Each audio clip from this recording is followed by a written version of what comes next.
Un millionnaire sauve une fille sans abri qui pleure sous la pluie, puis il voit quelque chose sur son ventre qui le terrifie. Avant de commencer l'histoire, n'oubliez pas de laisser un like et de vous abonner à la chaîne pour voir plus d'histoires comme celle-ci. Paul était assis immobile dans son fauteuil de bureau, la ligne d'horizon vitrée de Manhattan s'étendant à l'infini devant lui.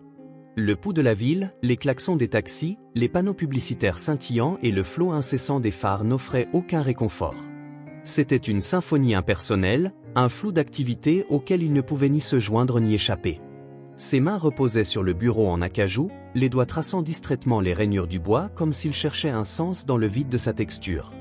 La pièce, impeccable et ordonnée, reflétait son existence. Des papiers soigneusement empilés, des stylos alignés avec une précision militaire, chaque objet à sa place mais dépourvu de vie. Un faible bourdonnement provenant de la climatisation remplissait le silence, soulignant le vide intérieur de Paul.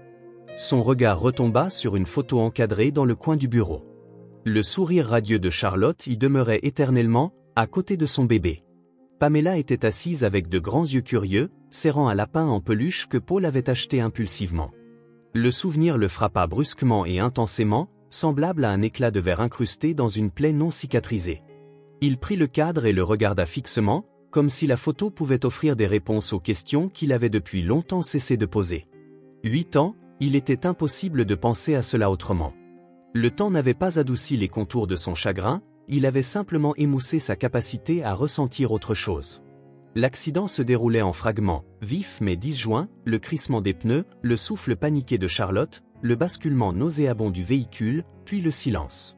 Les doigts de Paul se serrèrent autour du cadre. Les médecins lui avaient dit que Charlotte était morte instantanément, son corps protégeant Pamela, mais Pamela, sa Pamela, avait également été perdue, c'était ce qu'il disait. Le petit cercueil, les condoléances de personnes qu'il connaissait à peine et le flou incessant des jours vides par la suite en étaient la preuve suffisante. Et pourtant, cela n'avait jamais semblé complet. Il reposa la photo avec soin et poussa la chaise en arrière avec un léger grincement. La ville l'appelait en contrebas, mais pas pour lui. Un coup sec à la porte le ramena au présent. Monsieur Rowan, la voix de son assistant était hachée et professionnelle. Votre prochaine réunion est dans 15 minutes. Paul redressa son masque de calme, glissant parfaitement en place. Merci, Léa. Je descendrai sous peu. La pluie avait commencé à tomber lorsque Paul atteignit le coin de la 48e rue et Lexington. De grosses gouttes éclaboussaient son par-dessus, le froid s'insinuant alors qu'il marchait. Les feux de circulation peignaient le trottoir mouillé de nuances de rouge et de vert, scintillant comme une toile impressionniste. C'est alors qu'il la vit. Une fille, âgée de 8 ou 9 ans au plus, était recroquevillée sous l'auvent d'une vitrine fermée. Ses vêtements étaient fins, repliés par endroits et trempés. Elle tenait un petit morceau de pain, le protégeant de la pluie comme s'il s'agissait de la chose la plus précieuse au monde. Paul ralentit son pas, ses yeux attirés par elle comme si un fil invisible les reliait. Elle déchirait un coin du pain, ses mouvements lents et délibérés, puis le tendait à une femme à côté d'elle, une silhouette frêle berçant un nourrisson qui pleurait. Les mains de la femme tremblaient en le prenant, son murmure de remerciement à peine audible au-dessus de la pluie. La fille ne disait rien, son visage restait impassible, son regard fixé sur le bébé qui s'était légèrement calmé. Paul observa comment elle se déplaçait pour protéger la mère et l'enfant de la pluie avec son corps mince. Quelque chose dans son immobilité, sa résolution tranquille, traversait le brouillard qui l'avait enveloppé pendant des années. Paul hésita. Il n'était qu'un passant, n'est-ce pas ? Un étranger observant la vie des autres, déconnecté de leur lutte. Pourtant, pour des raisons qu'il ne pouvait identifier, il se sentait profondément enraciné à cet endroit.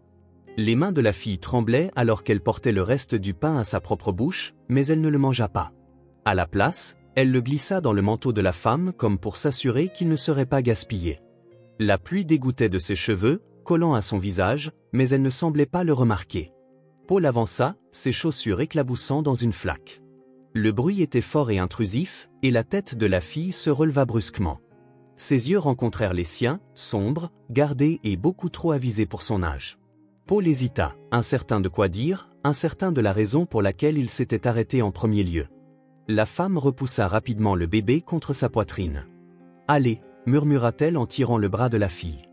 La fille obéit sans protester, sa petite silhouette disparaissant dans les ombres de la rue. Paul resta là, la pluie s'infiltrant dans son manteau, regardant l'endroit vide où elle avait été. l'image d'elle demeurait gravée dans son esprit avec une clarté surprenante. Pour la première fois depuis des années, quelque chose s'éveilla en lui, un écho léger de connexion, de but. Mais tout aussi rapidement, cela disparut, ne laissant derrière lui que la pluie et la douleur silencieuse de questions auxquelles il n'était pas prêt à répondre. Paul se retourna et s'éloigna, bien que ses pas semblaient plus lourds qu'avant. La pluie tombait à verse, froide et implacable, transformant les rues de Manhattan en un flou gris.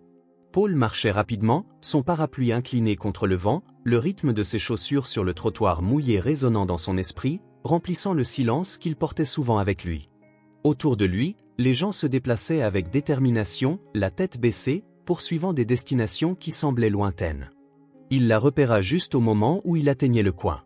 La fille d'hier, Janice, était assise sur le bord d'un perron, ses genoux tirés contre sa poitrine, une veste fine et repliée à peine couvrant sa petite silhouette. Ses cheveux collaient à son visage par endroits, et ses mains étaient serrées en poing, cachées dans les manches de son manteau surdimensionné. La pluie avait trempé ses vêtements, la faisant frissonner, mais son regard restait fixe, dirigé quelque part au loin. Paul fit une pause, incertain pourquoi. À un moment, il se dit de continuer à marcher. Il n'avait aucune raison de s'arrêter, il ne la connaissait pas et quelles que soient les luttes qu'elle portait, ce n'étaient pas les siennes à résoudre. Mais quelque chose dans sa posture, si immobile et pourtant si inflexible, le retenait. Sa petite silhouette était engloutie par l'indifférence de la ville, mais elle semblait en être taillée, sa présence plus défiant que vaincue. Son hésitation sembla interminable. Un taxi éclaboussa de l'eau sur le trottoir, le secouant et le ramenant en mouvement. Il se détourna, faisant semblant de ne pas la remarquer, mais l'image demeura aux limites de son esprit. Depuis le perron, Janice l'observait passer. Il était comme les autres, brièvement curieux mais finalement désintéressé. Il regardait toujours, puis détournait le regard, comme si elle faisait partie du décor, un détail oublié. Elle resserra sa prise sur ses genoux, forçant le froid à rester à l'extérieur de sa peau. Cela faisait des mois qu'elle avait fui l'orphelinat. Elle pouvait encore entendre les cris des soignants qui planaient au-dessus de son lit cette dernière nuit-là, leur voix tranchante et blessante, des mots comme « fauteur de troubles » et « fardeau » s'accrochant à elle longtemps après qu'elle se soit glissée dans l'allée derrière le bâtiment. Les rues étaient mieux que cet endroit. Ici, elle avait le silence, même s'il était mêlé de faim et de solitude. Elle pouvait aller où elle voulait, elle n'avait à répondre à personne. Mais la pluie rendait tout plus difficile. Elle trempait son petit tas de vêtements, ce qui lui restait, et transformait la nourriture qu'elle trouvait en masse détrempée et insipide. Aujourd'hui, il n'y en avait rien. Son estomac criait avec une intensité creuse, elle essayait de ne pas le reconnaître. Elle pensait parfois à sa mère, ou à quelqu'un comme sa mère, pas à son visage qu'elle ne pouvait plus se souvenir, mais à la façon dont sa voix remplissait l'air, douce et chaude comme la lumière du soleil. Il y avait une maison autrefois, un lit et des matins où elle se réveillait au parfum de quelque chose qui cuisait.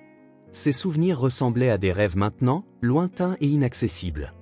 L'homme du coin était revenu, elle ne l'avait pas remarqué se retourner. Il se tenait à quelques pieds de là, tenant un parapluie, son expression impassible. Pendant une seconde, elle pensa qu'il allait crier pour qu'elle parte, comme le faisaient souvent les commerçants et les passants, mais il se contenta de rester là, à la regarder. Elle redressa son dos, ses muscles tendus, prête à fuir si nécessaire. « Je t'ai vu hier », dit Paul enfin, sa voix stable mais incertaine.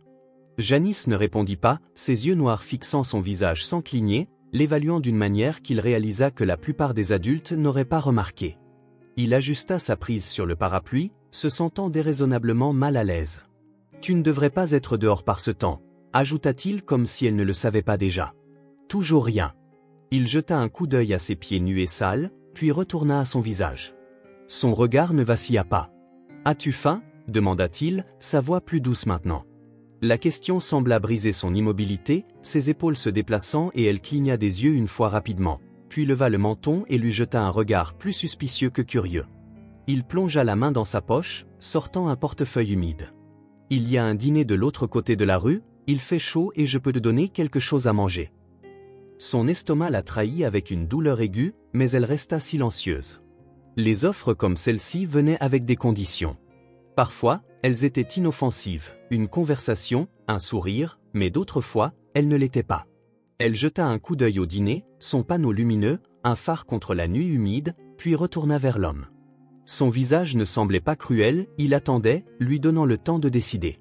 Enfin, elle se leva, le mouvement lent et délibéré. « D'accord, dit-elle, sa voix à peine un murmure.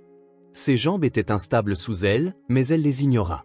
Paul acquiesça et se dirigea vers le dîner, tenant la porte ouverte pour elle alors qu'ils entraient. La chaleur de la pièce la fit hésiter au seuil, sa méfiance restant accrochée à elle comme la pluie sur ses vêtements. « Commande ce que tu veux » dit-il en faisant un geste vers le comptoir. Il ne s'assit pas, ne posa pas de questions. Il demanda seulement d'attendre. La pluie n'avait fait qu'empirer lorsqu'ils quittèrent le dîner.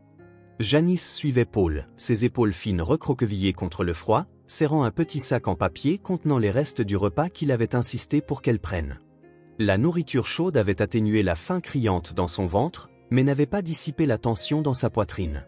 Paul fit une pause au coin de la rue, regardant en arrière. « Tu ne peux pas rester dehors ce soir », dit-il d'un ton calme, presque décontracté, mais la fermeté était indéniable. Janice resserra sa prise sur le sac, serrant. « Ça ira », murmura-t-elle, bien que le tremblement de sa voix la trahisse. « Tu es trempé », dit-il, son regard s'attardant sur la façon dont ses vêtements humides collaient à sa silhouette. « Il fait froid, viens avec moi, juste pour la nuit. » Elle le regarda, la distance entre eux lourde de questions non formulées. Son visage ne montrait pas la gentillesse qui exigerait une réciprocité, mais elle avait appris à ne pas faire confiance aux apparences. Pourtant, la douleur dans ses membres et le vent mordant étaient suffisants pour la faire hésiter. « Juste la nuit ?» demanda-t-elle, sa voix à peine audible sous la pluie. Paul acquiesça. « Juste la nuit. » L'appartement était vaste, propre et impersonnel, ses murs peints dans des tons neutres qui semblaient absorber le bruit de la ville. Le faible bourdonnement du système de chauffage était le seul son lorsque Paul ouvrit la porte et lui fit signe d'entrer. Janice hésita sur le seuil, ses chaussures mouillées grinçant sur le sol poli. Elle le regarda, ses yeux cherchant dans son visage le moindre signe de tromperie. Ne trouvant rien, elle entra, ses mouvements prudents comme si elle s'attendait à ce que le sol s'effondre sous elle. « Enlève tes chaussures » dit Paul. Accrochant son manteau près de la porte, il la regarda retirer ses baskets détrempées, révélant de fines chaussettes trouées aux orteils. « Attends ici » ajouta-t-il en disparaissant dans le couloir. Janice resta maladroitement dans l'entrée, serrant le sac en papier comme s'il pouvait l'ancrer. L'appartement était trop silencieux, le genre de silence lourd comme s'il appartenait à quelqu'un qui ne savait pas comment le remplir. Elle pouvait voir des aperçus des autres pièces, meubles élégants, livres soigneusement empilés et une cuisine qui brillait sous des lumières tamisées. Cela ne ressemblait pas à un foyer, mais à une salle d'attente. Paul revint avec une serviette et un sweatshirt plié. « Sèche-toi avec ça », dit-il en lui tendant la serviette. « Le sweatshirt devrait te convenir », ajouta-t-il. Elle hocha la tête, prenant les objets sans croiser son regard. En roulant la serviette autour de ses épaules, elle aperçut une photo encadrée sur le mur derrière lui. Elle montrait une femme aux traits doux et chaleureux tenant un bébé. Le sourire de la femme était radieux, mais quelque chose dans ses yeux fit que Janice s'arrêta. Il y avait une profondeur, une force tranquille qui lui semblait familière d'une manière qu'elle ne pouvait expliquer. « Allez » dit Paul en attirant son attention. « Tu peux t'asseoir dans le salon. » Janice s'installa sur le bord du canapé, la serviette toujours drapée sur ses épaules. Le sweatshirt qu'il lui avait donné était trop grand, les manches engloutissant ses mains, mais il était chaud et le tissu sentait légèrement la lavande.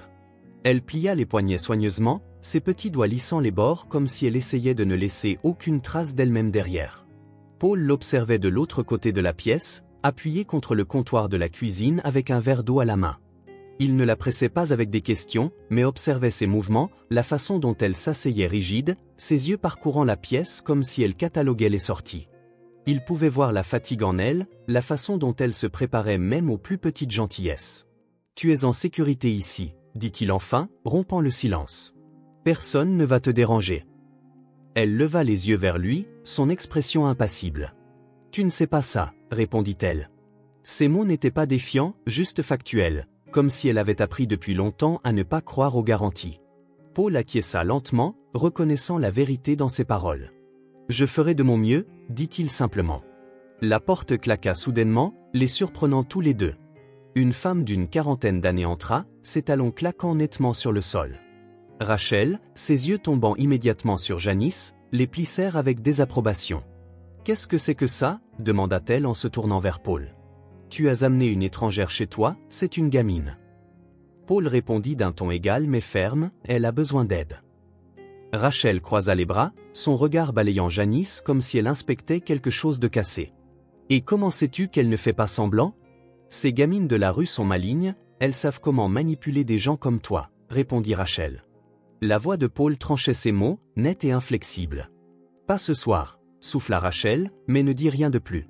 Elle jeta un dernier regard à Janice avant de disparaître dans le couloir, sa désapprobation suspendue dans l'air comme un nuage d'orage.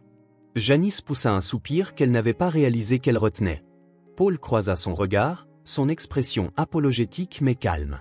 « Elle ne te dérangera plus, dit-il. » Janice hocha la tête, ses doigts s'enroulant autour du tissu du sweatshirt. Elle ne lui faisait pas entièrement confiance, mais la chaleur de la pièce et son assurance tranquille la faisaient se demander si peut-être, juste pour cette nuit, elle pourrait se reposer. La lumière du matin filtrait à travers les grandes fenêtres de l'appartement, attrapant les poussières flottant paresseusement dans l'air. Janice bougea sur le canapé, ses doigts serrant le sweatshirt surdimensionné que Paul lui avait donné. Elle cligna des yeux contre la lumière, momentanément désorientée par les environs inconnus. Le doux bourdonnement de conversation dans une autre pièce lui rappelait où elle se trouvait. Paul était dans la cuisine, sa voix basse mais ferme. « Rachel, assez, je dis ça, » répondit-elle d'un ton haché. « Tu ne peux pas lui faire confiance, ces gamines de la rue sont intelligentes, elles savent comment jouer avec des gens comme toi. » Janice s'assit lentement, ses oreilles tendues pour capter chaque mot. Elle sentit la méfiance tranchante et coupante dans la voix de Rachel. « C'est une enfant, » dit Paul. « Pas une criminelle de haut vol. »« Et comment sais-tu cela ?» Rachel conta. « Comment sais-tu qu'elle ne te volera pas au moment où tu ne regardes pas ?» Les mots frappèrent Janice profondément. Elle se leva, sa petite silhouette tendue, et s'approcha de la cuisine. Elle s'arrêta juste à l'extérieur de la porte, restant hors de vue mais assez proche pour entendre. « C'est une gamine qui a besoin d'aide, » dit Paul, sa voix devenant plus ferme. « C'est tout. » Rachel soupira, exaspérée. « Tu fais toujours ça. Tu penses pouvoir réparer les choses, sauver les gens, mais tu ne peux pas, Paul.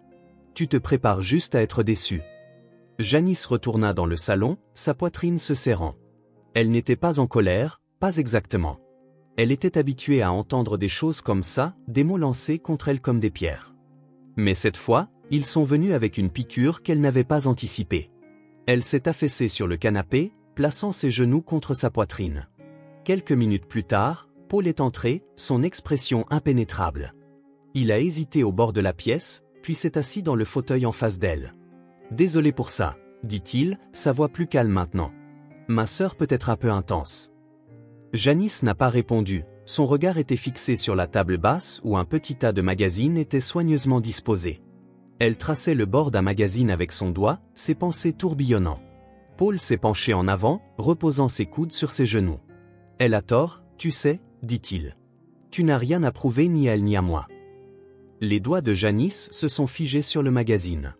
Elle a levé les yeux, croisant les siens un bref instant avant de détourner le regard. « Je ne vole pas, » dit-elle doucement. « Je sais, » répondit Paul. Il n'y avait aucune hésitation, aucun doute dans sa voix, et cela a commencé à la surprendre. Au cours des jours suivants, Janice a commencé à s'installer dans le rythme de l'appartement.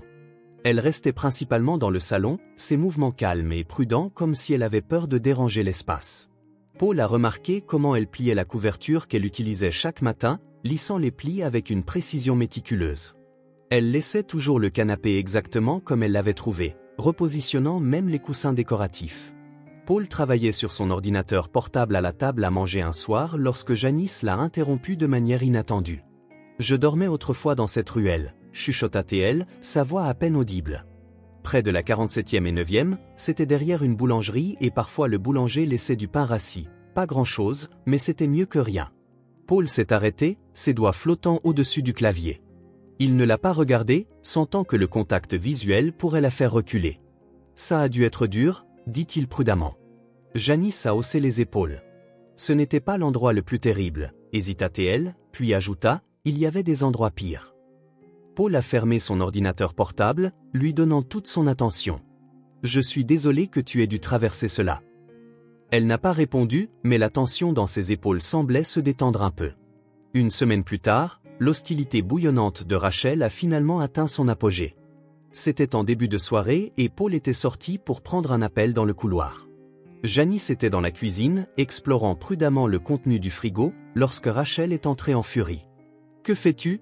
a exigé Rachel, les yeux plissés. Janice s'est figée, sa main au-dessus d'un carton de lait. Rien, répondit-elle rapidement. Rachel a croisé les bras, son expression dure. Ne me mens pas. Je n'ai pas pris ton bracelet, un en or, dit Janice, le cœur sinqué. Je sais que je l'ai laissé sur le comptoir hier et maintenant il a disparu. Je ne l'ai pas pris, dit-elle, sa voix faible mais ferme. Vraiment, répondit Rachel, son ton débordant de scepticisme. Parce que des choses comme ça ne disparaissent pas tout simplement. Paul est entré juste au moment où la voix de Rachel montait. Qu'est-ce qui se passe ? Demanda-t-il, son regard passant entre les deux. Elle a pris mon bracelet, dit Rachel en pointant du doigt Janice. Je ne l'ai pas fait, insista Janice, ses mains se serrant en poing à ses côtés. Sa voix a craqué, mais elle est restée ferme. Paul s'est interposé entre elles, son expression s'assombrissant suffisamment. Rachel, tu n'as aucune preuve que ce soit elle. Elle est ici depuis une semaine. Rachel, ouvre les yeux, rétorqua Paul fermement. Rachel a soufflé et a quitté la pièce en trombe, ses talons claquant contre le sol. Janice est restée figée, sa poitrine heurtant celle de Paul. Il s'est tourné vers elle, sa voix s'adoucissant. « Je te crois, dit-il, mais les dégâts étaient faits. » Cette nuit-là, longtemps après que Paul soit allé se coucher, Janice s'est glissée hors de l'appartement. Tandis qu'elle courait, son cœur battait à tout rompre sous l'humiliation et le froid réconfort de la familiarité. Les lumières de la ville étaient floues dans sa vision, elle était de retour là d'où elle était partie, seule mais à l'abri du jugement. La pluie martelait le pare-brise de la voiture par vagues incessantes, obscurcissant la vue des réverbères et des vitrines qui se transformaient en traînées de lumière indistinctes. Paul serra le volant plus fort, ses jointures blanchissant contre le cuir, son cœur battant à tout rompre tandis qu'il balayait les trottoirs de son regard, ses pensées s'emballant. Combien de temps avait-elle été partie ? 1 heure ou plus ? La pluie froide mordait, mais le froid s'adoucissait et l'image de Janice, trempée et vulnérable, le hantait. Il repassait leur conversation précédente dans son esprit, sa résilience tranquille, la façon dont elle pliait sa couverture chaque matin comme si ne laisser aucune trace d'elle-même la rendait plus acceptable dans son monde. Elle ne méritait pas cela, marmonna-t-il sous son souffle. Ses phares traversaient l'obscurité, révélant des flaques d'eau s'accumulant sur le trottoir inégal et quelques silhouettes se précipitant pour se mettre à l'abri. Il ralentit en approchant du parc, son regard scrutant chaque recoin et banc ombragé. Rien. La frustration de Paul grandissait, teintée d'un désespoir qu'il n'avait pas ressenti depuis des années. Il pouvait presque entendre la voix de Rachel dans sa tête. « Tu penses pouvoir la sauver ?» Il serra la mâchoire. Ce n'était pas une question de sauver qui que ce soit, mais de s'assurer qu'elle ne devienne pas un autre fantôme dans sa vie. Dans une ruelle de l'autre côté de la ville, Janice se blottissait sous un auvent cassé, ses genoux ramenés contre sa poitrine. Le sweatshirt que Paul lui avait donné lui collait, lourd de pluie, son souffle venant en haletant peu profond, visible dans l'air froid. Elle frissonnait violemment, mais sa fierté brûlait plus fort que le froid qui s'infiltrait dans ses os. L'accusation de Rachel résonnait nettement et douloureusement dans ses oreilles. Elle avait déjà été ici, invisible et indésirable, les gens faisaient constamment des suppositions négatives sur elle. Il était plus sûr de partir avant qu'il ne la force à l'éprouver. Son estomac se nouait, vide et douloureux. Le sac en papier de reste auquel elle s'était accrochée avait disparu, laissé derrière lors de son escapade précipitée. Elle pressa son front contre ses genoux, serrant les yeux fermés, essayant de repousser la marée croissante de désespoir. Paul l'a repérée par pur hasard. Sa voiture était à l'arrêt à un feu rouge, son regard balayant les ruelles tandis qu'il hésitait sur la direction à prendre. Là, à moitié cachée par un tas de caisses brisées et de sacs poubelles, se trouvait une petite silhouette courbée. Il a allumé les feux de détresse et est sorti en courant, ses chaussures éclaboussant une flaque d'eau grandissante. Janice a relevé la tête brusquement, les yeux grands ouverts par la peur et la reconnaissance. Pendant un instant, elle ne bougea pas, figée comme un animal effrayé. Paul s'est accroupi devant elle, son visage marqué par l'inquiétude. « C'est moi, » dit-il, sa voix plus douce maintenant. « Tu vas bien ? Je suis là. » Janice le regarda, l'eau coulant de ses cheveux et s'accumulant autour de ses pieds. « Pourquoi es-tu venu ?» murmura-t-elle. « Parce que tu ne devrais pas être dehors, » dit Paul fermement. « Pas comme ça. » Sa lèvre tremblait, mais elle la mordit rapidement pour se stabiliser. « Je n'ai rien pris, » dit-elle, sa voix se brisant. « Je sais, » répondit Paul sans hésiter. « Je te l'ai dit, je te crois. » Les mots flottaient dans l'air comme une délicate bouée de sauvetage. Lentement, Janice hocha la tête. « Allez, dit-il en enlevant son manteau et en l'embrassant sur les épaules de Janice. Sortez de cette pluie. De retour dans la voiture, Paul a augmenté le chauffage, jetant un coup d'œil dans le rétroviseur alors que Janice se blottissait sur la banquette arrière, enveloppée dans son manteau. Elle regardait par la fenêtre, les yeux lointains, mais sa respiration s'était stabilisée. À un feu rouge, il s'est tourné pour la vérifier de nouveau. Elle s'est légèrement déplacée, et le sweatshirt qu'elle portait s'était remonté juste assez pour révéler son abdomen.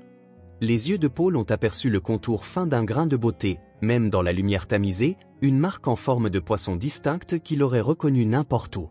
Son souffle s'est arrêté dans sa gorge, des souvenirs revenant avec une clarté aiguë, Charlotte riant en pointant la marque sur le ventre de leur bébé, l'appelant leur poisson porte-bonheur, Pamela gloussant alors qu'il chatouillait ses petits pieds, ses boucles de bébé molles humides après un bain.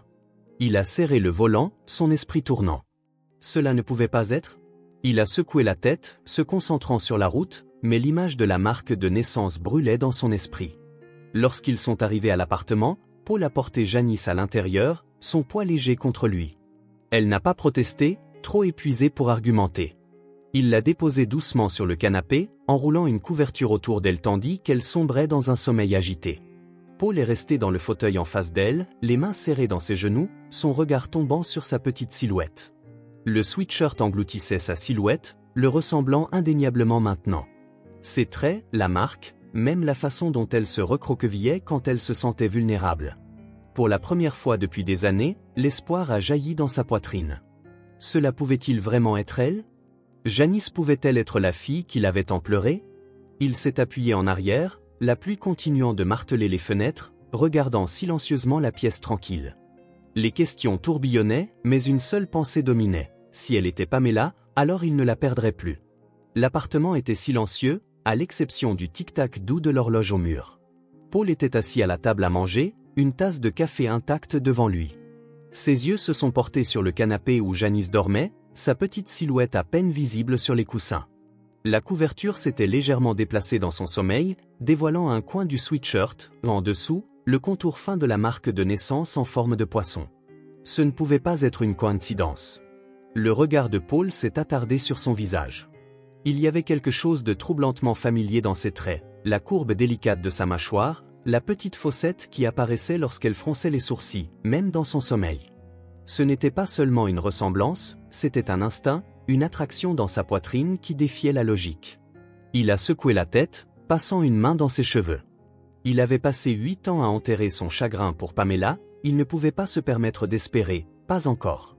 Le lendemain matin, Janice s'est réveillée, clignant des yeux contre la lumière douce filtrant à travers les fenêtres. Paul avait déjà préparé un petit déjeuner sur le comptoir de la cuisine, du pain grillé, un œuf dur et un verre de jus d'orange. Elle a hésité, restant au bord de la pièce comme si elle n'était pas sûre de pouvoir le prendre. « C'est pour toi », dit Paul en remarquant son hésitation. Janice a hoché la tête et s'est assise, ses mouvements soigneusement mesurés. Elle a mangé en silence, ses yeux jetant parfois des regards vers lui. « Tu as bien dormi ?» demanda-t-il, gardant un ton léger. Elle a haussé les épaules. C'était confortable. Paul a pris une gorgée de son café, l'observant attentivement. « Je pensais, » commença-t-il, « peut-être qu'aujourd'hui, on pourrait parler un peu, juste toi et moi. » Ses yeux se sont légèrement plissés, la suspicion scintillant dans ses prunelles. « À propos de quoi ?»« Tout ce que tu veux, » répondit Paul avec un petit haussement d'épaule. « J'aimerais juste en savoir plus sur toi. » Janice a posé sa fourchette, sa posture se raidit. « Pourquoi ?» Paul s'est appuyé en arrière, sa voix douce. « Parce que tu comptes et je pense qu'il est important que tu sentes que quelqu'un se soucie de ce que tu as traversé. » Un moment de silence prolongé s'est ensuivi. Puis elle a soupiré, ses épaules s'affaissant légèrement. « Que veux-tu savoir ?» Au cours de l'heure suivante, Janice a parlé par fragments, ses mots hésitants et prudents. Elle lui a parlé de l'orphelinat, de la façon dont les soignants y étaient stricts et froids, traitant les enfants plus comme des inconvénients que comme des personnes. « Ils ne nous frappaient pas tout le temps, » dit-elle d'une voix plate. « Juste quand ils pensaient que nous le méritions. » La mâchoire de Paul s'est serrée, mais il n'a pas interrompu. « Je me suis enfuie quand j'avais 7 ans, » a-t-elle continué, son regard fixé sur la table. « C'était dur, mais les rues étaient mieux. Au moins dehors, personne ne me disait que je ne valais rien. » Ces mots pesaient lourd dans l'air. Paul a combattu l'envie de demander plus, de la pousser à donner des détails sur la façon dont elle avait survécu. À la place, il a hoché la tête. « Ça a dû être difficile, dit-il. » Janice l'a regardé, ses yeux cherchant dans son visage un jugement ou de la pitié, mais n'en trouvant aucun. Elle a hoché la tête une fois. Cette nuit-là, Paul était assis à son bureau, un dossier ouvert devant lui. Le papier à l'intérieur était un vieux dossier médical, le certificat de naissance de Pamela. Il a passé son doigt sur les mots imprimés, s'arrêtant à la ligne qui décrivait la marque de naissance distinctive. Il avait passé des heures à passer en revue chaque détail qu'il se souvenait de sa fille, les comparant à ce qu'il voyait maintenant chez Janice. Les chronologies coïncidaient parfaitement avec l'histoire de Janice, s'intégrant sans accroc dans les années où Pamela avait été absente. Mais s'il avait tort? La pensée le terrifiait. La peur d'espérer trop tôt l'avait paralysé. Il ne pouvait pas laisser ses émotions obscurcir son jugement, pas quand Janice avait déjà tant souffert. Il a pris son téléphone et a composé un numéro qu'il n'avait pas utilisé depuis des années. « Dr Morgan », dit-il lorsqu'il a été pris. « C'est Paul Rowan. J'ai besoin d'un service. » 2 jours plus tard, Paul a regardé un technicien de laboratoire sceller soigneusement un échantillon d'ADN dans un sac stérile. Il avait prélevé une mèche des cheveux de Janice pendant qu'elle dormait. Ses mains restaient fermes malgré le tumulte dans sa poitrine. Le technicien a promis des résultats dans une semaine qui semblait une éternité. Attendre n'est agréable pour personne.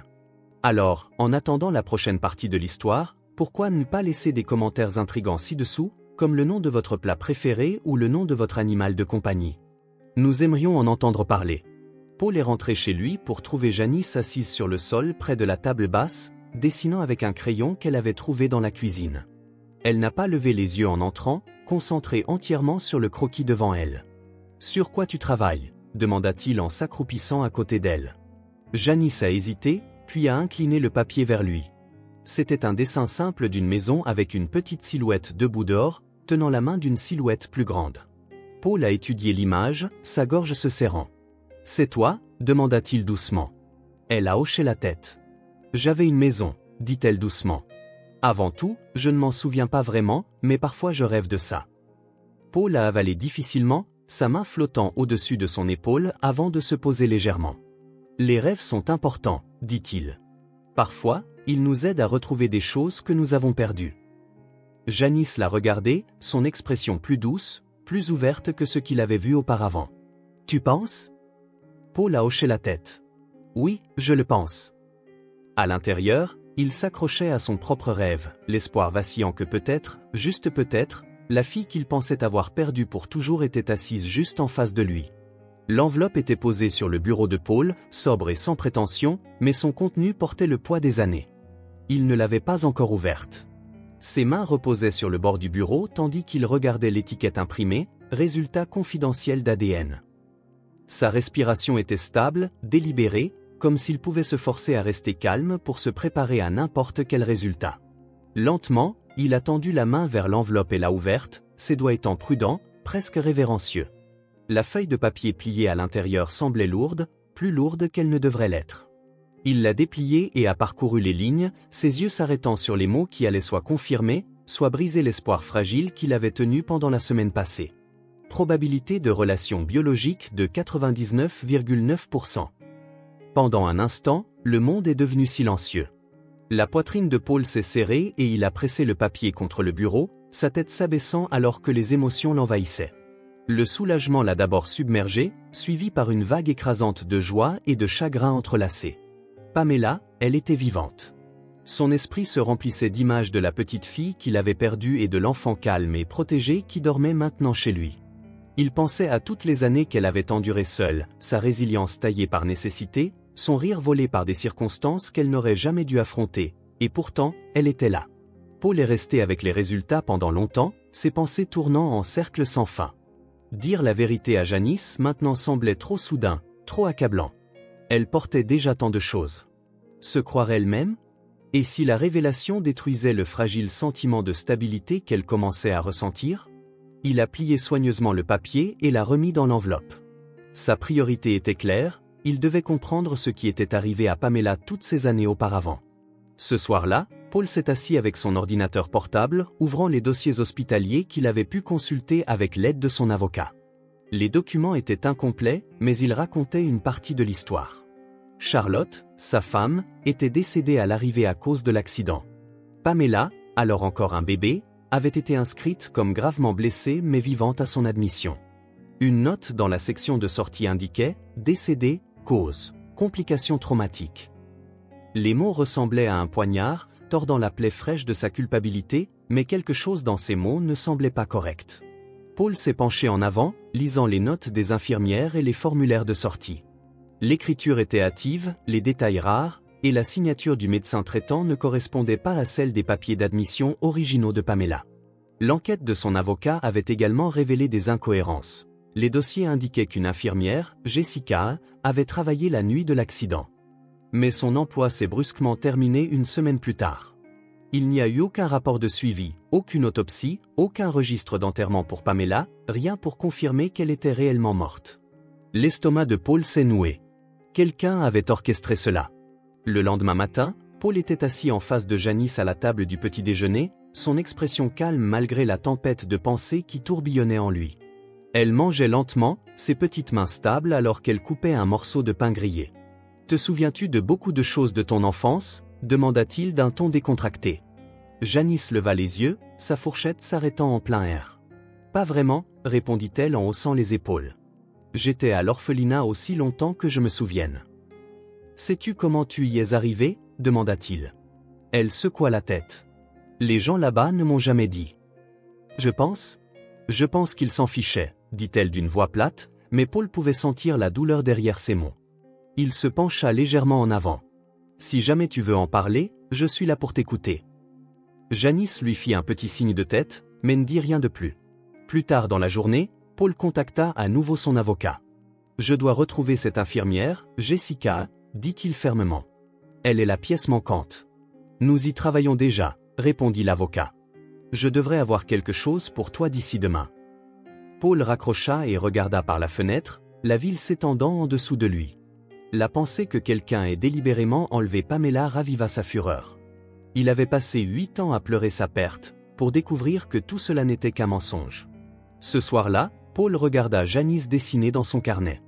Elle semblait plus calme que lorsqu'elle était arrivée, ses épaules moins tendues, ses mouvements plus détendus. « Que dessines-tu cette fois ?» demanda-t-il en s'asseyant à côté d'elle. Elle inclina le papier vers lui. C'était une autre maison, celle-ci plus détaillée que la dernière. 2 figures se tenaient devant, un enfant et un adulte, leurs mains jointes. « C'est toi et moi, » dit-elle doucement, surprise. Le souffle de Paul se coupa. « C'est magnifique, » dit-il, sa voix chargée d'émotion. Janice hésita, puis ajouta, « Penses-tu qu'un jour j'aurai un vrai foyer comme celui-ci » Paul avala difficilement, hochant la tête. « Je pense que tu en as déjà un, » dit-il doucement. Elle sourit faiblement et reprit son dessin. Paul fit silencieusement le serment de découvrir la vérité, non seulement pour lui-même, mais pour elle. Elle méritait de savoir qui elle était, d'où elle venait et qu'elle n'avait jamais vraiment été oubliée. Quel qu'en coûte que ce soit, Paul s'assurait qu'elle ne se sente plus jamais seule. La voix de l'avocat était nette au téléphone. « Nous l'avons trouvée, Jessica est. Elle vit dans une petite ville de l'État du Nord, près d'Alani. J'ai déjà contacté un détective privé qui recueille plus de détails sur son implication. » Paul se renversa sur sa chaise, fixant le plafond alors qu'il traitait l'information. « Est-ce qu'elle sait que tu l'as trouvée ?» demanda-t-il. « Non, » répondit l'avocat. « Nous gardons cela discret jusqu'à ce que nous ayons suffisamment de preuves pour l'affronter. » « Bien, » dit Paul d'une voix tendue. « Je veux tout savoir d'ici la fin de la semaine. » Paul avait un dossier épais devant lui, gracieuseté de l'enquêteur. Il contenait les dossiers d'emploi de Jessica, sa démission brusque et des incohérences financières qui coïncidaient de manière suspecte avec les comptes de Rachel. La pièce la plus accablante, cependant, était une déclaration sous serment d'une ancienne collègue de l'hôpital. L'infirmière, qui avait hésité à se manifester, avait finalement admis avoir entendu Jessica discuter des arrangements avec un membre de la famille d'un patient, Rachel. Paul serra les poings en lisant le rapport. Les pièces du puzzle s'assemblaient, décrivant une image de trahison. Rachel avait orchestré toute la tromperie en utilisant Jessica pour simuler la mort de Pamela et assurer son transfert dans un orphelinat loin de la vie de Paul. 2 jours plus tard, Paul était assis en face de Jessica et dans un café faiblement éclairé. Elle était plus âgée maintenant, ses cheveux grisonnés par des mèches de gris, mais ses yeux bougeaient nerveusement, la culpabilité pratiquement rayonnante d'elle. « Sais-tu pourquoi je suis là ?» commença Paul d'une voix stable mais froide. Jessica hocha la tête, ses mains tremblant légèrement alors qu'elle remuait son café. « Je ne voulais pas le faire, dit-elle rapidement. Mais ta sœur, elle a rendu cela impossible à refuser. » Paul se pencha en avant, ses yeux se rétrécissant. « Dis-moi tout. » Jessica prit une profonde inspiration, évitant son regard. Après l'accident, Pamela a été admise aux soins intensifs. Elle était stable, blessée mais stable. J'étais de service quand ta sœur est arrivée. Elle a dit que la survie de l'enfant compliquait les choses et m'a offert de l'argent pour changer les dossiers. Elle voulait que l'hôpital indique que Pamela était décédée. La mâchoire de Paul se serra, sa colère bouillonnant juste en dessous de la surface. « Et tu as accepté ?» Jessica tressaillit à l'accusation. « J'avais besoin de l'argent, » murmura-t-elle. Elle m'a payé pour libérer Pamela sous un faux nom et la livrer à un orphelinat. Je ne savais pas ce qui se passerait après cela. La voix de Paul était tranchante. « Tu comprends ce que tu as fait ? Tu as pris mon enfant, tu l'as laissée grandir en pensant qu'elle était seule. » Des larmes montèrent aux yeux de Jessica, mais Paul ne fléchit pas. « Pourquoi n'as-tu pas pris l'initiative ?» demanda-t-il. « J'avais peur. Rachel m'a averti que si je disais quelque chose, elle me ruinerait et qu'elle avait les ressources pour le faire. » Paul se leva brusquement, sa chaise raclant le sol. Il jeta de l'argent sur la table, sa fureur à peine contenue. « Tu devrais avoir peur maintenant, » dit-il, « car ce n'est pas fini. » De retour à l'appartement, Paul faisait les 100 pas dans le salon, ses pensées tourbillonnant d'énervement et d'incrédulité. Janice était dans sa chambre, dessinant tranquillement, inconsciente de la tempête qui se préparait autour d'elle. Paul saisit le téléphone et composa le numéro de Rachel, sa main tremblant alors qu'il le portait à son oreille. L'appel partit directement sur la messagerie vocale. Il écrasa le téléphone sur le comptoir, sa frustration débordant. Rachel lui avait tout pris, sa femme, sa fille, des années de souvenirs qu'il ne pourrait jamais récupérer. Et pourquoi ? Pour de la cupidité, du pouvoir. Cette nuit-là, alors que Paul couchait Janice, elle leva les yeux vers lui avec des yeux fatigués. « Tu as l'air en colère, » dit-elle doucement. Paul fit une pause, son cœur se brisant devant sa perspicacité. « Non, en toi, » la rassura-t-il. « Jamais en toi. » Janice hocha la tête, ses doigts serrant le bord de la couverture. « Bien, » murmura-t-elle avant de sombrer dans le sommeil. Paul resta assis à son chevet pendant longtemps, la regardant respirer. Le poids de la vérité pesait lourd sur sa poitrine, mais il savait qu'il ne pouvait pas encore lui en parler, pas avant d'avoir confronté Rachel et de s'assurer que Janice était en sécurité. Il se leva discrètement et retourna à son bureau, ouvrant à nouveau le dossier. Sa détermination se renforçait. Rachel lui avait volé 8 ans et Pamela, et il était temps de les récupérer. Il la confronterait, dévoilerait ses mensonges et s'assurerait qu'elle ne puisse plus jamais blesser sa famille. Quel qu'en coûte que ce soit, il s'assurerait que Janice et Pamela connaissent enfin la vérité. La porte du bureau s'ouvrit avec un grincement lent, et Rachel se tenait dans l'embrasure de la porte, son expression figée entre irritation et appréhension. Elle ne s'attendait pas à voir Paul. Le soleil de fin d'après-midi projetait des ombres nettes dans l'entrée, accentuant la tension dans sa mâchoire serrée. « Que fais-tu ici, Paul ?» demanda-t-elle, sa voix coupée. « Nous devons parler. » Paul entra sans attendre d'invitation, la détermination dans ses yeux ne laissant aucune place à l'argument. Rachel ferma la porte, se tournant pour lui faire face les bras croisés. « Si c'est à propos de cette fille, ce n'est pas seulement à propos d'elle. » Paul interrompit, sa voix tranchante. « C'est à propos de ce que tu as fait, de ce que tu caches depuis 8 ans. » La posture de Rachel se raidit, mais elle garda son calme. « Je ne sais pas de quoi tu parles. » Paul jeta un dossier épais sur la table à manger, le bruit résonnant dans la pièce. « Ne fais pas l'innocente. J'ai tout reconstitué, Jessica, les dossiers de l'hôpital, les transferts d'argent. Je sais tout. » Rachel resta stoïque un instant, puis ses épaules s'affaissèrent. Elle se détourna, ses doigts serrant le dossier d'une chaise comme si cela pouvait l'ancrer. « Je n'avais pas le choix, » dit-elle doucement. La voix de Paul monta, sa colère enfin libre. « Tu n'avais pas le choix, tu avais tous les choix. Tu as pris ma fille, tu l'as trompée, tu as fabriqué sa mort et tu l'as abandonnée dans un orphelinat comme si elle ne valait rien. » Rachel se retourna brusquement, ses yeux flamboyants. « Tu penses que je voulais le faire ?» rétorqua-t-elle. « Tu penses que c'était facile pour moi ?» Le rire de Paul était amer, presque moqueur. « Facile pour toi, Rachel ? Tu as détruit ma vie, tu as détruit la sienne, et pourquoi? De l'argent, du contrôle, parce que je n'étais rien. Rachel cria, sa voix se brisant sous le poids des années de ressentiment. Parce que tu étais toujours le préféré, papa te donnait tout, la société, l'héritage, l'attention. Moi, j'étais juste la sœur Spinette sans rien. Paul la regarda, sa colère momentanément tempérée par la douleur dans sa voix. Alors tu m'as puni, tu as puni une enfant pour les erreurs de papa.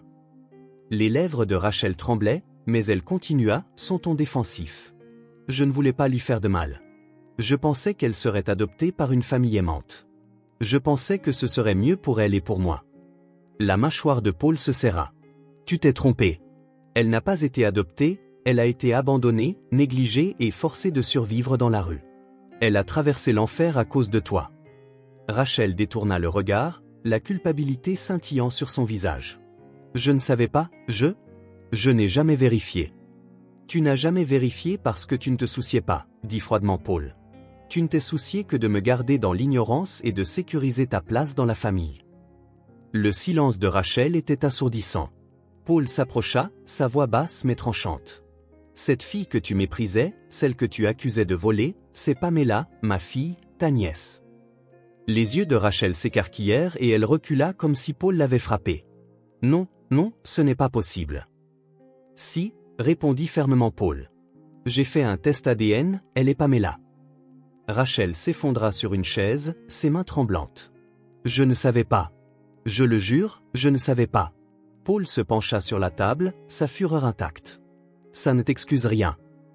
Rien ne t'excuse rien, dit-il, mais pour l'amour de Pamela, je ne vais pas traîner ça devant les tribunaux. Je te donne une chance, Rachel, prends-la. La tête de Rachel se tourna brusquement, son expression méfiante. Qu'est-ce que tu veux dire? Je vais te donner assez d'argent pour recommencer, dit Paul, mais tu quittes New York, tu restes loin de ma vie et loin de Pamela. Si jamais je te revois ou si j'entends parler de toi, je n'hésiterai pas à faire en sorte que tout le monde sache exactement ce que tu as fait. Rachel ouvrit la bouche pour protester, mais s'arrêta. Le poids de sa culpabilité et l'inévitabilité de l'ultimatum de Paul la contraignirent lentement à hocher la tête, des larmes glissant sur ses joues. D'accord, je partirai. Paul redressa sa voix, stable mais distante. Bien. Je transférerai l'argent sur ton compte d'ici demain. Fais tes valises et sois parti d'ici la fin de la semaine. Rachel ne répondit pas. Elle resta simplement assise, son visage pâle et tiré, tandis que Paul se dirigeait vers la porte. Il fit une courte pause, sa main sur la poignée. Pour ce que ça vaut, dit-il doucement, j'espère que tu trouveras ce que tu cherchais. Sans attendre de réponse, il sortit dans la lumière décroissante, la porte claquant derrière lui. Ce soir-là, Paul rentra chez lui pour trouver Janice recroquevillée sur le canapé, son carnet de croquis sur les genoux. Elle leva les yeux en entrant, ses yeux cherchant le sien. « Ça va ?» demanda-t-elle. Paul s'assit à côté d'elle, son expression s'adoucissant. « Je vais bien maintenant », dit-il en posant une main sur son épaule. « Tout ira bien. » Janice sourit faiblement et Paul sentit un sentiment de paix s'installer en lui pour la première fois depuis des années. Rachel était partie et la vérité était enfin dévoilée. Maintenant, il pouvait se concentrer sur ce qui comptait vraiment, reconstruire la vie qu'il avait perdue et donner à Pamela l'amour et la sécurité qu'elle méritait. Le lendemain matin, Paul était assis en face de Janice à la table du petit déjeuner, son expression inhabituellement contemplative. Il avait répété cette conversation dans sa tête d'innombrables fois, mais les mots semblaient embrouillés, délicats comme si une syllabe de travers pouvait briser la fragile confiance qu'ils avaient construite. « Janice », commença-t-il doucement, sa voix stable mais teintée d'émotion. Elle leva les yeux de ses céréales, ses grands yeux se fixant sur les siens. « Il y a quelque chose que je dois te dire, quelque chose d'important. » Janice arrêta sa cuillère en plein air. « Qu'est-ce que c'est ?» demanda-t-elle prudemment, son ton réservé. Paul se pencha en avant, reposant ses coudes sur la table. « Te souviens-tu quand je t'ai demandé ton passé, d'où tu viens ?» Janice hocha la tête, son expression curieuse mais méfiante. Paul exhala, choisissant soigneusement ses mots. « La première fois que je t'ai vu dans la rue, j'ai remarqué quelque chose chez toi, une marque de naissance. » Il fit un léger geste vers son propre ventre. « Une en forme de poisson, juste ici. » Janice cligna des yeux, sa main se déplaçant instinctivement vers son abdomen. « Comment savais-tu ça ?» La voix de Paul devint plus basse, plus intense. « Parce que ma fille Pamela avait la même marque de naissance. C'est quelque chose que je n'oublierai jamais. Janice se figea, le poids de ses paroles s'enfonçant en elle. Ta fille, répéta-t-elle, sa voix à peine au-dessus d'un chuchotement. Paul tendit la main à travers la table, sa main reposant doucement sur la sienne. Janice, Pamela, tu es ma fille. Je sais que c'est difficile à croire, mais je cherche des réponses depuis que je t'ai perdu et quand je t'ai trouvé, tout a commencé à avoir du sens. Elle le regarda, son expression un mélange d'incrédulité et de confusion. Comment sais-tu que c'est moi? Comment peux-tu en être sûr? J'ai fait un test ADN, admit Paul, sa voix inébranlable. Il a confirmé ce que je savais déjà dans mon cœur, tu es Pamela. Janice retira sa main, respirant à peine. Pourquoi ne me l'as-tu pas dit plus tôt? Pourquoi n'as-tu rien dit? Je ne voulais pas te submerger, dit doucement Paul. Tu as déjà traversé tellement de choses. Je devais m'assurer que tu étais prête à l'entendre et que je pouvais te protéger. Les yeux de Janice se remplirent de larmes, mais elle les essuya rapidement. Je ne sais pas, murmura-t-elle, secouant la tête. Je ne sais pas si je peux y croire. C'est trop. Je comprends, dit Paul, sa voix patiente et compréhensive. Il sortit une petite photo de sa poche. Ceci est ta mère, Charlotte, ma femme. Il fit glisser la photo sur la table. C'était chaleureuse mais claire, une femme souriante tenant un bébé aux boucles douces. Janice la prit avec des mains tremblantes, ses yeux parcourant l'image. La chaleur de la femme lui semblait étrangement familière, comme un souvenir lointain qui refaisait surface. « Je ne me souviens pas d'elle, murmura-t-elle. « Je ne me souviens de rien, dit-elle. Le cœur de Paul se serra, mais il sourit doucement. « Ce n'est pas grave. Nous procéderons progressivement. Tu n'as pas besoin de tout te souvenir tout de suite, mais je veux que tu saches que tu n'es plus seul. Tu ne l'as jamais été. » Les semaines suivantes furent remplies de moments calmes de reconstruction. Paul emmena Janice dans un parc voisin où ils s'assirent sur un banc et parlèrent de ses rêves, de ses peurs et de ses dessins préférés. Il l'encouragea à explorer son amour du dessin en lui achetant un ensemble de fournitures artistiques et en louant chaque création qu'elle lui montrait. Il l'inscrivit également à l'école, un petit environnement bienveillant où elle pouvait se faire des amis et se sentir en sécurité. Le premier jour, Janice s'accrocha à sa main, son nervosité palpable, mais à la fin de la semaine, elle rentra à la maison avec un sourire timide, partageant des histoires sur ses camarades de classe et la gentille enseignante qui avait loué son article. Le soir, ils cuisinaient ensemble de simples repas qui se transformaient en moments de rire tandis que Janice apprenait à naviguer dans la cuisine. Paul chérissait chaque petite victoire. Son premier rire véritable, la façon dont elle commençait à se détendre autour de lui et la façon dont elle commençait à l'appeler papa dans des moments hésitants mais significatifs. Une nuit, alors qu'ils étaient assis sur le sol du salon entouré de ses dessins, Janice leva les yeux vers lui, son expression sérieuse. « Penses-tu que maman aurait aimé ceci ?» demanda-t-elle en montrant un dessin d'une maison avec des fleurs bordant l'allée. La poitrine de Paul se serra, mais il sourit. « Elle les aurait adorés, dit-il. Elle disait toujours que tu avais une étincelle créative, même en tant que bébé. » Janice sourit faiblement, ses yeux brillant d'un mélange de tristesse et d'espoir. « Je pense que je veux continuer à dessiner, dit-elle. Peut-être que je pourrais être artiste un jour. »« Tu peux être tout ce que tu veux, dit Paul fermement, et je serai là à chaque étape. » Janice se pencha contre son épaule, sa petite silhouette s'adaptant parfaitement dans l'arc de son bras. Pour la première fois depuis des années, Paul se sentit complet. Le chemin à venir aurait encore des défis, mais il savait qu'ils pourraient les affronter ensemble. En regardant sa fille, les yeux lourds de sommeil mais le cœur enfin apaisé, Paul murmura une promesse silencieuse. « Tu es chez toi maintenant et je ne te laisserai plus jamais partir. » Le soleil de fin d'après-midi baignait le cimetière dans une douce lumière dorée, projetant de longues ombres sur les rangées de pierres tombales usées. Paul gara la voiture au bord du petit cimetière isolé et en sortit, tenant la porte ouverte pour Janice. Elle hésita, ses doigts serrant le bord de son carnet de croquis. « Es-tu sûr de ça ?» demanda-t-elle doucement, sa voix portant le poids de l'incertitude. Paul s'accroupit pour rencontrer ses yeux, son expression chaleureuse et stable. « C'est normal d'être nerveuse, mais c'est important pour nous deux. » Janice hocha lentement la tête, descendant de la voiture. Ensemble, ils marchèrent sur le chemin de gravier, le bruit de leurs pas se mêlant au bruissement doux des feuilles dans la brise. Paul portait un petit bouquet de lys blanc, leur parfum léger mais apaisant. Ils s'arrêtèrent devant une simple pierre tombale gravée du nom de Charlotte. En dessous les mots « épouse et mère bien-aimée » étaient délicatement gravés dans la pierre. Paul la regarda un instant, le poids de la perte pressant sur sa poitrine. « Salut Charlotte, » dit-il doucement, sa voix chargée d'émotion. « Ça fait longtemps. » Janice resta silencieusement à ses côtés, ses mains serrant fermement le carnet de croquis. Elle regarda la pierre tombale, puis Paul, ses yeux remplis d'un mélange de curiosité et de tristesse. Paul posa doucement les lys à la base de la tombe. « Je t'ai promis de te voir un jour, » continua-t-il, sa voix stable mais lourde de sens. « De prendre soin de notre fille, quoi qu'il arrive. Je t'ai trahi si longtemps, mais je suis là maintenant et je passerai le reste de ma vie à tenir cette promesse. » La prise de Janice sur son carnet de croquis se desserra et elle s'approcha de la tombe, ses yeux fixés sur le nom gravé dans la pierre comme si elle essayait de connecter la personne de la photo que Paul lui avait montrée avec la mère qu'elle n'avait jamais connue. « Elle t'aurait aimé, » dit Paul, sa voix se brisant légèrement. « Elle disait toujours que tu étais son petit miracle. » Janice leva les yeux vers lui, ses yeux scintillants. « Penses-tu qu'elle sait que nous nous sommes retrouvés ?» demanda-t-elle. Paul sourit doucement. « Je pense qu'elle le sait et qu'elle veille sur nous en ce moment. » Janice s'agenouilla, ouvrant son carnet de croquis. Elle déchira soigneusement une page, un dessin sur lequel elle avait passé des heures la nuit précédente. Il montrait une scène simple et réconfortante. Paul, Charlotte et elle-même debout ensemble devant une maison, leurs mains jointes. Elle plaça le dessin à la base de la pierre tombale, à côté des lys. Sa voix était douce, presque un murmure. « Merci maman de nous avoir gardés ensemble. » Paul avala difficilement, son cœur gonflé de fierté et d'amour pour sa fille.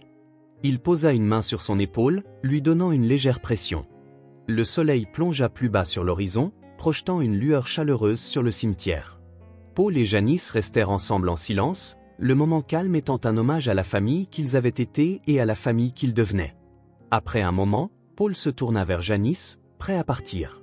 Elle hocha la tête, glissant sa main dans la sienne. Ils retournèrent vers la voiture, la lumière dorée les enveloppant comme une promesse d'espoir et de guérison. En arrivant à la voiture, Janice leva les yeux vers Paul, son expression calme mais réfléchie. « Penses-tu qu'elle serait fière de moi ?» demanda-t-elle.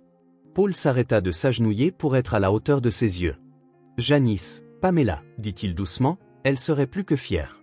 Elle serait étonnée de voir à quel point tu es forte, gentille et talentueuse, et je suis fier de toi aussi, chaque jour. » Le visage de Janice s'illumina d'un sourire timide, ses joues rougissant légèrement. « Je suis contente de t'avoir trouvé, » dit-elle doucement. La gorge de Paul se serra, mais il parvint à sourire. « Je suis content de t'avoir trouvé aussi. » Ils montèrent dans la voiture, alors que Paul démarrait le moteur, les derniers rayons de soleil filtraient à travers les arbres, illuminant leur chemin. Pour la première fois depuis des années, Paul se sentait en paix et Janice ressentait quelque chose qu'elle avait longtemps pensé impossible, un sentiment d'appartenance.